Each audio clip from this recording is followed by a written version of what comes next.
दोस्तों, अगर आपने भी अब तक बहुत सारे आईपीओ या फिर एसएमई आईपीओ में अप्लाई किया है और आपको अलॉटमेंट नहीं मिलता है, वहीं आपका एक दोस्त है जो आपसे कहता है यार मुझे तो मैक्सिमम आईपीओ में अलॉटमेंट मिल जाता है, तो आपके मन में सवाल आता है कि आखिर आईपीओ अलॉटमेंट प्रोसेस में होता क्या है कि जिसकी वजह से आपको आईपीओ अलॉटमेंट हो नहीं पाते हैं। खासकर वो आईपीओ जो बहुत अच्छे होते हैं, जिनके फाइनेंशियल्स अच्छे होते हैं, केपीआई अच्छे होते हैं, जीएमपी बढ़िया ट्रेंड कर रहा होता है। चाहे रिटेल कैटेगरी में आपने अप्लाई किया हो या फिर एचएनआई कैटेगरी में किया हो, स्मॉल एचएनआई, बिग एचएनआई, किसी में भी अगर आपने अप्लाई किया है और आपको आईपीओ अलॉटमेंट नहीं हो पा रहा है, तो ये वीडियो दोस्तों आपको देखना चाहिए, क्योंकि इस वीडियो में हम बात करेंगे आपसे पूरी आईपीओ अलॉटमेंट की प्रोसेस के बारे में कि रजिस्ट्रार आखिर कैसे आईपीओ अलॉटमेंट करते हैं और क्या इसमें कुछ हैकिंग या फिर कुछ और दूसरी चीजें जो दोस्तों जो आपके मन में आती हैं वो पॉसिबल है करना या फिर नहीं, इसको हम पूरा डिटेल में समझेंगे।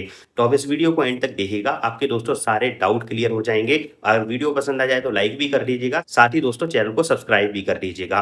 तो चलिए स्टार्ट। और सबसे पहले दोस्तों बात करते हैं, आईपीओ को समझने की कोशिश करते हैं कि आईपीओ अलॉटमेंट प्रोसेस में स्टार्टिंग होती कैसे है। तो मान लेते हैं दोस्तों को एक कंपनी अपना आईपीओ लेकर आती है, चाहे वो एसएमई कंपनी हो या फिर मेन बोर्ड आईपीओ हो। तो अगर मान लेते हैं कि उसके पास 10,000 लोगों को शेयर देने की कैपेबिलिटी है, जितना आईपीओ वो लेकर आई है, आईपीओ साइज जो है उसमें मैक्सिमम वो 10,000 लोगों को शेयर दे सकती है। यहाँ पर मैं नंबर ऑफ शेयर की बात नहीं कर रहा, 10,000 लोगों का मतलब है 10,000 इंटू लॉट साइज जो भी है वो टोटल आईपीओ साइज है नंबर ऑफ शेयर्स का। तो उसके पास मैक्सिमम अगर वो एक एक लॉट भी डिस्ट्रीब्यूट करती है तो वो मैक्सिमम 10,000 लोगों को कर सकती है।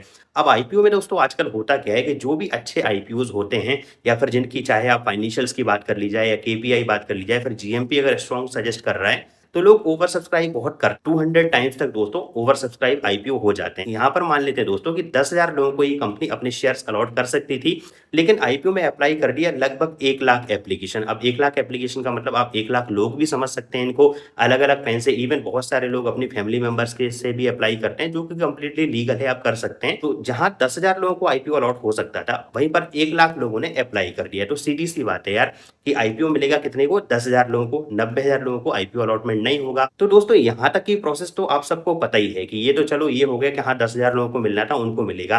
लेकिन अब मन में सवाल आ जाता है कि ये आखिर ये 10,000 लोग सिलेक्ट कैसे किए जा रहे हैं कि इनको आईपीओ अलॉटमेंट हो जा रहा है और बाकी 90,000 को नहीं हो पा रहा है। तो उनमें से उन 90,000 में ऐसा क्या क्राइटेरिया था कि उनको नहीं हुआ और 10,000 लोगों को हो गया। तो अब बात करते हैं दोस्तों इसकी प्रोसेस की। हालांकि दोस्तों ये पूरी प्रोसेस जो है वो रजिस्ट्रार करता है, आईपीओ में मेंशन ही होता है। इंडिया में अगर बात करें तो कुछ रजिस्ट्रार के नाम जैसे लिंक इन टाइम हो गया, फिर अगर के फिनटेक है या बिग शेयर सर्विस है, तो ये रजिस्ट्रार है दोस्तों। अब ये करते क्या है कि जैसे ही आईपीओ सब्सक्रिप्शन विंडो क्लोज हो जाती है, तो उसके बाद जितने भी एप्लीकेशन आते हैं इनको ये अपनी कंप्यूटराइज प्रोसेस में डालते हैं और फिर कंप्यूटर एक रैंडमली लॉटरी सिस्टम के माध्यम से, यानी कि रैंडमली चूज करता है कि उन 1 लाख में से कौन से वो 10,000 लोग हैं, वो रैंडमली पिक करेगा और जिसका वो नाम सिलेक्ट करेगा या पैन कार्ड नंबर सिलेक्ट करेगा, उसको वो आईपीओ अलॉटमेंट हो जाता है। तो अब फिर इसके बाद भी दोस्तों आपके मन में एक डाउट रह ही जाता है कि आखिर कंप्यूटराइज प्रोसेस तो है, लेकिन क्या ये पॉसिबल है कि जो 10,000 लोग सिलेक्ट करने थे उसमें कोई फेवरिज्म हो गया या किसी फेवरेट को दे दिया, यानी कंपनी ने बोला कि यार इसको दे दो,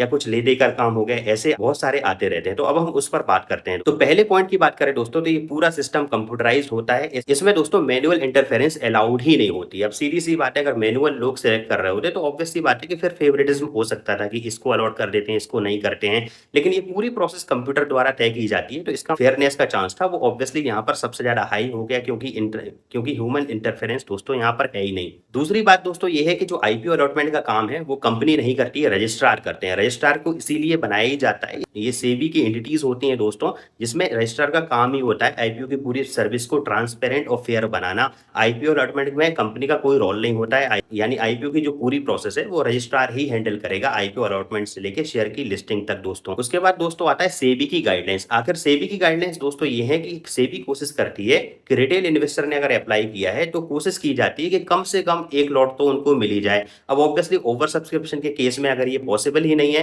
तो फिर लॉटरी सिस्टम यूज किया जाता है। लॉटरी सिस्टम के बारे में अभी हम समझ ही चुके हैं कि लॉटरी सिस्टम आखिर होता क्या है, और उस प्रोसेस के तहत दोस्तों ये डिसाइड किया जाता है किसको अलॉटमेंट मिलना है, किसको नहीं मिलना है। जिसको नहीं मिलता है वो एक टाइम बाउंड के अंदर आपका पैसा भी आपको रिफंड कर दिया जाता है। इतने के बाद भी दोस्तों आपके कुछ लोगों के मन में सवाल रह जाएगा कि ये कंप्यूटराइज्ड प्रोसेस है, तो ऐसा भी तो पॉसिबल है कि इसको हैक किया जा सकता हो या ब्राइब देकर कुछ इसमें मैनिपुलेशन कराई जा सकते हो। तो उसका सिंपल और शॉर्ट आंसर है दोस्तों कि आपकी थिंकिंग में टेक्निकली तो ये पॉसिबल है, लेकिन प्रैक्टिकली दोस्तों ऑलमोस्ट इम्पॉसिबल है।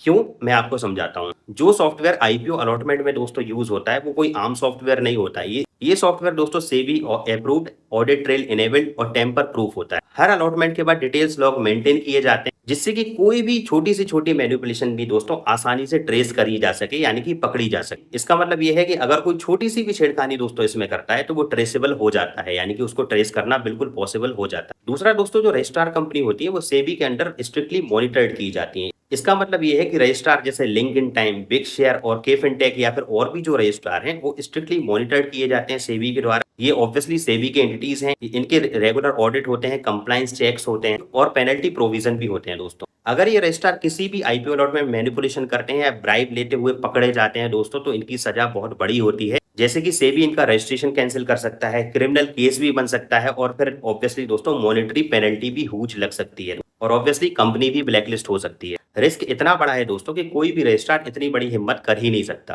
अलॉटमेंट सिस्टम का एक ऑर्डर होता है दोस्तों जिसमें आपका पैन, फिर एप्लीकेशन आईडी और फिर डीमैट आईडी से ये दोस्तों अलॉटमेंट आपको होते हैं। हर आईपीओ का अलॉटमेंट प्रोसेस एक अलग की जनरेट करता है जिसको ट्रेस करना ऑब्वियसली दोस्तों पॉसिबल हो पाता है। यानी कि रजिस्ट्रार कंपनी के अगर एम्प्लॉय भी चाहे तो भी किसी भी स्पेसिफिक आईपीओ के अलॉटमेंट को दोस्तों प्रिडिक्ट नहीं कर सकते या फिर मैनिपुलेट नहीं कर सकते। और लास्ट में दोस्तों एक डॉक्यूमेंट भी जारी किया जाता है जिसका नाम होता है बेसिस ऑफ अलॉटमेंट। ये डॉक्यूमेंट आपको सेबी की वेबसाइट, एनएसई, बीएसई की वेबसाइट जहां पर भी आईपीओ लिस्ट होने वाला होगा और ऑब्वियसली दोस्तों रजिस्ट्रार की वेबसाइट पर मिलता है जिस पर आपको ये सारी डिटेल वहां पर लिखी होती है कि कितने लोगों ने अप्लाई किया, कितने नंबर ऑफ शेयर्स के लिए अप्लाई किया, किस किस प्राइस पे अप्लाई किया और लॉटरी में किस किस की लॉटरी लगी, किस तरीके से दोस्तों पूरा प्रोसेस यहाँ पर देखा गया है।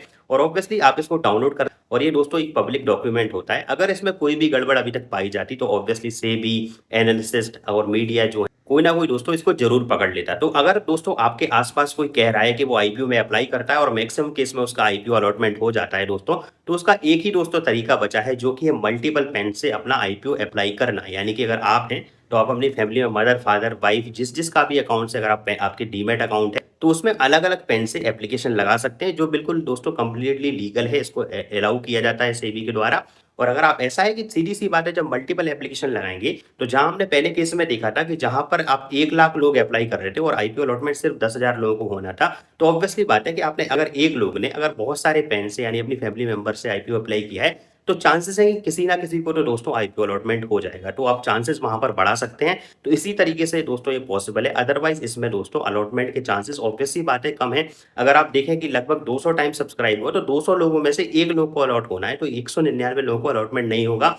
और यही रीजन है दोस्तों कि मेजोरिटी कहती है कि हमें आईपीओ अलॉटमेंट हुआ ही नहीं है। तो ये दोस्तों ओवरऑल आईपीओ अलॉटमेंट की कंप्लीट प्रोसेस है, किस तरीके से आईपीओ अलॉटमेंट होता है, किस तरीके से लॉटरी सिस्टम काम करता है, क्या क्या सेबी की गाइडलाइंस है, रेगुलेटरीज क्या है, कंप्यूटर सिस्टम क्या है। तो ओवरऑल हमने दोस्तों इस पर बात की। अगर वीडियो आपको सही लगा है तो लाइक जरूर कर दीजिएगा, चैनल को सब्सक्राइब कर दीजिएगा दोस्तों।